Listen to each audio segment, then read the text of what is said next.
चाहे कितना ही अभागा मनुष्य हो, सुबह 3 बजे से 6 बजे उठकर ब्रह्म मुहूर्त में कर दो यह काम, जो चाहोगे वह मिलेगा।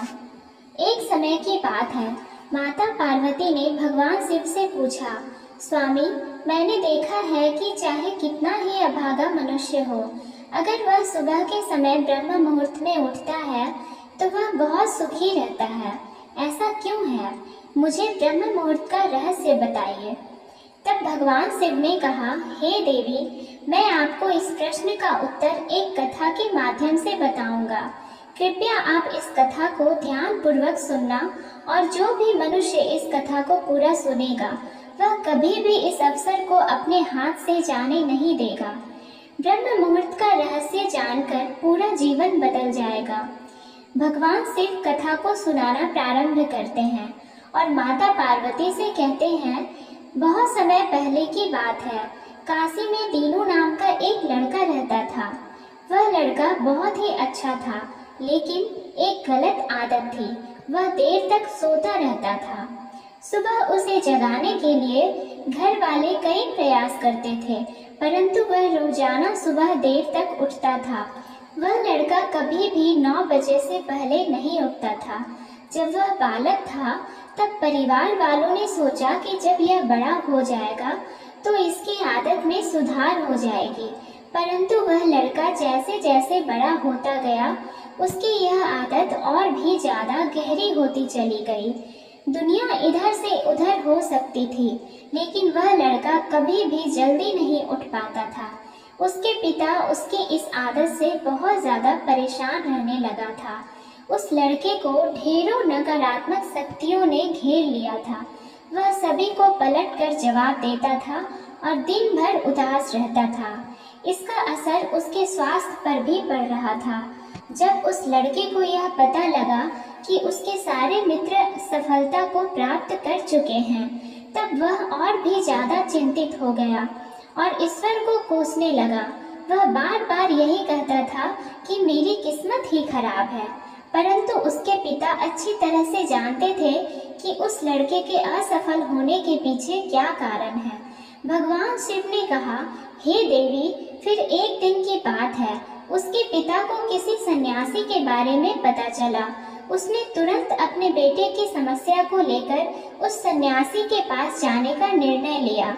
सन्यासी को बेटे की आदतों के बारे में बताया और सन्यासी ने कहा कि कल आप अपने बेटे को इस आश्रम में आने को कहिए। फिर उस लड़के का पिता अपने घर की ओर चला गया। उसे पता था कि अगर वह सीधे तरीके से अपने बेटे को सन्यासी से मिलने के लिए कहेगा तो वह कभी तैयार नहीं होगा। उसने अपने बेटे को अपने पास बुलाया और कहा, तुम्हारे सारे मित्र जीवन में सफलता प्राप्त कर चुके हैं, क्या तुम सफल नहीं होना चाहते हो? लड़के ने उत्तर दिया कि जरूर पिताजी, परंतु जब भी मैं अपने मित्रों से उनकी सफलता का रहस्य पूछता हूँ तो वह मुझे कुछ नहीं बताते हैं। भगवान शिव ने कहा, हे देवी, फिर उसके पिता ने कहा कि मुझे यह रहस्य पता चल गया है कि वह सभी क्यों सफल होते जा रहे हैं। तब उस लड़के ने बड़ी उत्सुकता से पूछा, क्या पता चल गया है पिताजी? कृपया करके आप मुझे बताइए। उसके पिता ने कहा कि कल सुबह तुम्हें एक सन्यासी के आश्रम में जाकर उनसे मिलना है। यदि तुम वहां पर समय से पहुंच गए तो वह सन्यासी तुम्हें ऐसा मंत्र बताएंगे जिससे तुम सफल हो जाओगे। परंतु एक समस्या है। लड़के ने कहा कि पिताजी, मैं कल पूरी रात जागता रहूंगा और सुबह सन्यासी से मिल कर आऊंगा। उसके पिता ने कहा कि ठीक है, तुम वहां जाकर उस सन्यासी की आज्ञा को मानना। पिता की बात सुनकर वह लड़का बहुत अधिक खुश हुआ। जीवन में पहली बार रात्रि में वह जागता रहा, परंतु थोड़े ही समय में उसे नींद आ गई और वह सो गया। फिर अगली सुबह जब वह उठा तो उसे पता चला कि सन्यासी से मिलने का समय समाप्त हो चुका था। उसके पिता ने लड़के की तरफ देखा और कहा कि तुम जीवन में कभी सफल नहीं हो पाओगे, जाओ और जाकर सो जाओ। पिता की यह बात सुनकर उस लड़के को बहुत दुख हुआ। उसने मन ही मन स्वयं को चुनौती दी कि कल सुबह वह सन्यासी से मिलने अवश्य जाएगा। उसने अपने पैर में एक छोटा सा घाव बना लिया, जिससे दर्द के कारण उसे रात भर नींद नहीं आई।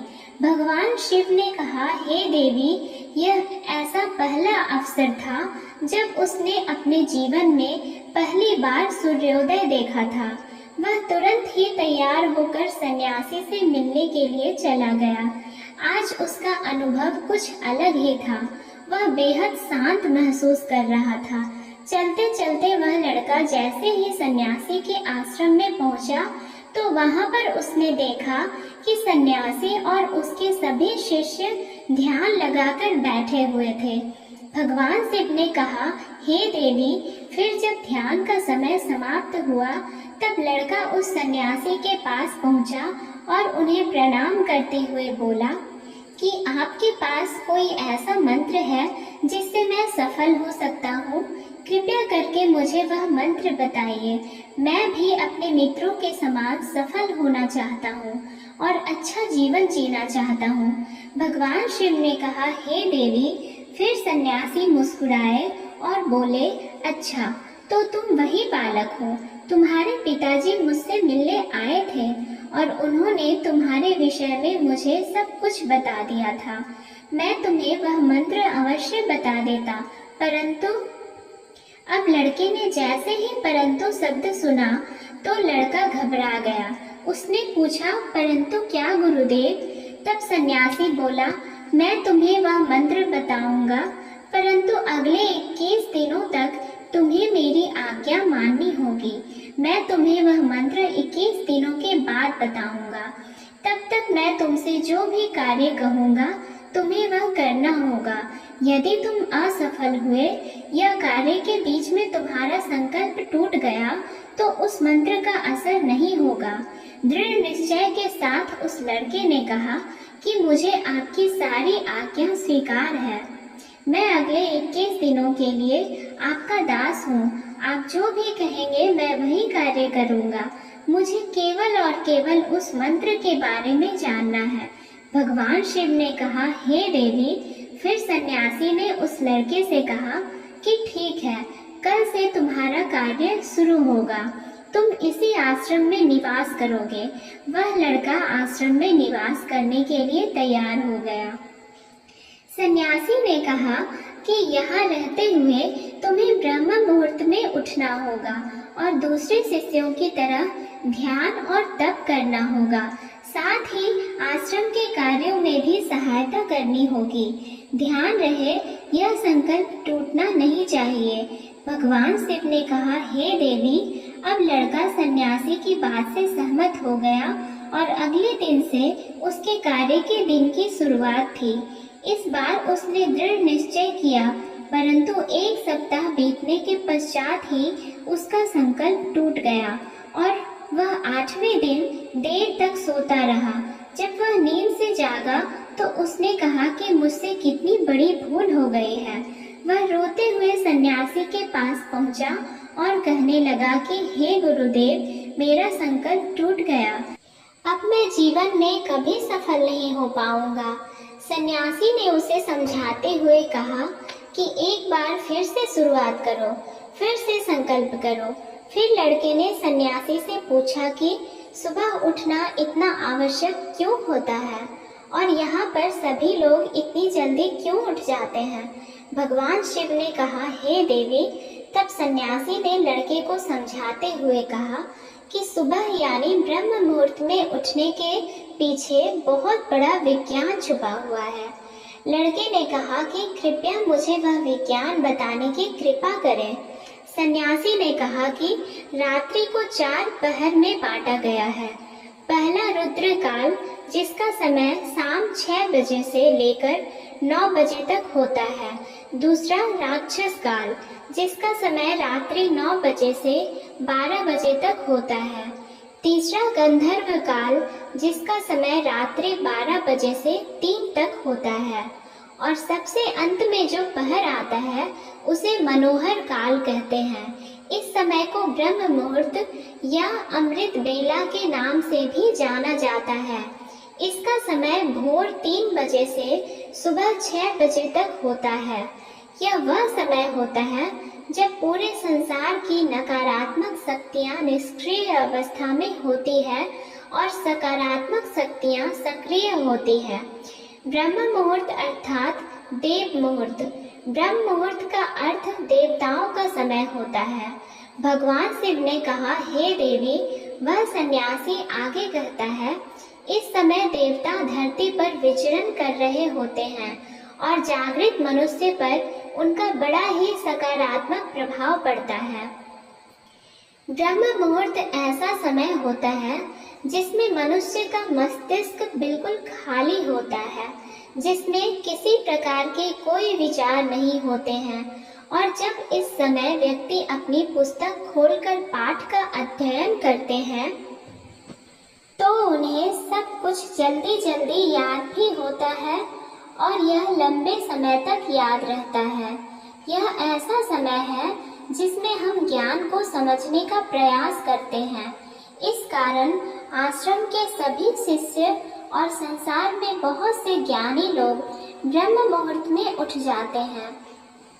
प्राचीन काल में रोशनी का कोई स्रोत न होने के कारण लोग अपने दिन का समापन सूर्यास्त के साथ और आरंभ सूर्योदय के साथ करते थे। यह एक तरीका है जिससे मानव जीवन प्रकृति के साथ तालमेल बनाकर चलता है। भगवान शिव ने कहा, हे देवी। फिर उस लड़के ने कहा कि ठीक है, मैं कल से अपना संकल्प फिर से शुरू करता हूँ, परंतु ब्रह्म मुहूर्त में उठकर मुझे क्या क्या करना चाहिए। तब सन्यासी ने कहा कि ठीक है, मैं तुम्हें बताता हूँ कि ब्रह्म मुहूर्त में क्या करना चाहिए और कैसे करना चाहिए। सबसे पहले उठकर धरती माता पर पांव रखने से पहले धरती माता को प्रणाम करना चाहिए और अपनी दोनों हथेलियों को देखना चाहिए और ईश्वर को धन्यवाद देना चाहिए कि उन्होंने तुम्हें आज का सूर्योदय देखने का अवसर दिया है। इसके बाद नित्य कर्म और स्नान करने से शरीर की ही नहीं बल्कि मन की शुद्धता भी बढ़ती है। स्नान करने के पश्चात ध्यान की प्रक्रिया होती है। ब्रह्म मुहूर्त में ध्यान की अवधि 21 दिन तक होती है। इस विधि का उपयोग तब किया जाता है जब आप अपनी कोई मनोकामना की पूर्ति चाहते हैं। यह ऐसा समय होता है जब व्यक्ति अपने आज्ञा चक्र को सक्रिय करने पर काम करते हैं। भगवान शिव ने कहा, हे देवी। आगे वह सन्यासी कहता है, आज्ञा चक्र दोनों भौहों के बीच होता है। यह संकल्प का स्थान भी कहा जाता है।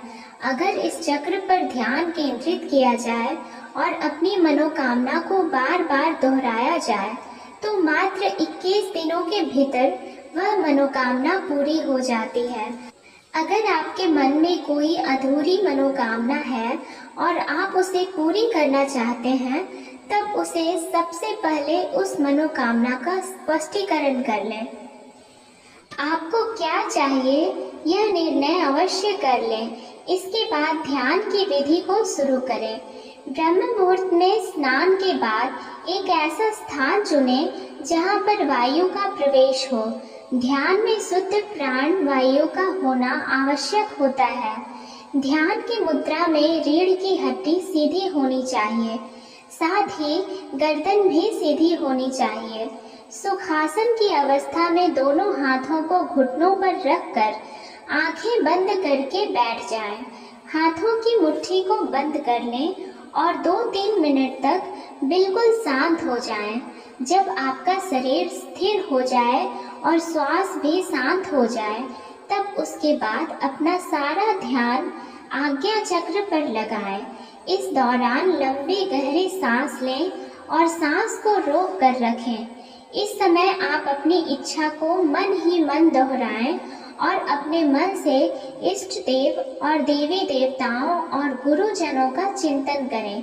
भगवान शिव ने कहा, हे देवी। उस सन्यासी ने कहा, जब सांस को रोकना कठिन हो जाए तब धीरे धीरे सांस को बाहर की ओर छोड़ो। सांस को नाक से भरें और मुख से बाहर छोड़ें। इस प्रक्रिया को 3 से 4 बार प्रतिदिन दोहराएं। ऐसा प्रतिदिन करने से आपकी जो मनोकामना है वह अवचेतन मन तक अवश्य पहुंच जाएगी और इच्छा पूर्ति जल्दी ही होगी। आज्ञा चक्र सक्रिय होता है और हमारी आज्ञा को पूरा करता है। सांस को रोक कर रखने के दौरान शरीर में आपातकाल की स्थिति हो जाती है, जिससे कि आप बेकार की बातें सोचने और विचार करने से बचते हैं। ब्रह्म मुहूर्त के समय ईश्वर की विशेष कृपा होती है और कोई भी व्यक्ति अपनी मनोकामना को इस समय दोहराता है तो उसकी इच्छा जल्द से जल्द पूरी होती है। भगवान शिव ने कहा, हे देवी, इस प्रकार सन्यासी ने उस लड़के को ब्रह्म मुहूर्त का महत्व बताया। अगले 21 दिनों तक उस लड़के ने बड़े ही मन के साथ इस प्रक्रिया को अपनाया। अब वह बहुत ही ज्यादा अनुशासित और शांत स्वभाव का बन चुका था। उस लड़के ने जैसे ही अपना संकल्प पूरा कर लिया, उसके बाद वह लड़का बड़े ही प्रसन्न भाव से सन्यासी के पास पहुंचा और कहने लगा, हे गुरुदेव, मैंने 21 दिनों का संकल्प पूरा कर लिया है। अब कृपया मुझे सफल होने का मंत्र बताइए। तब उस सन्यासी ने मुस्कुराते हुए कहा कि पिछले 21 दिनों से जो अभ्यास तुम करते आए हो वही तुम्हारी सफलता का मंत्र है। जो व्यक्ति ब्रह्म मुहूर्त में उठकर ध्यान प्रक्रिया को सही से करते हैं वह जीवन में कभी असफल नहीं हो सकते। तुम्हें ब्रह्म मुहूर्त का रहस्य पता चल चुका है। अब तुम इसे जीवन पर्यंत करो। तुम्हें जीवन के लक्ष्य और सफलता दोनों प्राप्त होंगे। उस लड़के ने सन्यासी को धन्यवाद दिया और ब्रह्म मुहूर्त के नियमों का पालन जीवन पर्यंत तक करने का वादा भी किया। भगवान शिव ने कहा, हे देवी, अब तो आपको पता चल गया होगा कि ब्रह्म मुहूर्त में क्या होता है। तब माता पार्वती ने कहा, हे स्वामी, अब मुझे ब्रह्म मुहूर्त का संपूर्ण ज्ञान हो गया है। इतना कहकर माता पार्वती ने भगवान शिव को प्रणाम किया। वीडियो अगर पसंद आया हो तो वीडियो को लाइक और हमारे चैनल को सब्सक्राइब करें और अपने दोस्तों के साथ शेयर करें। धन्यवाद।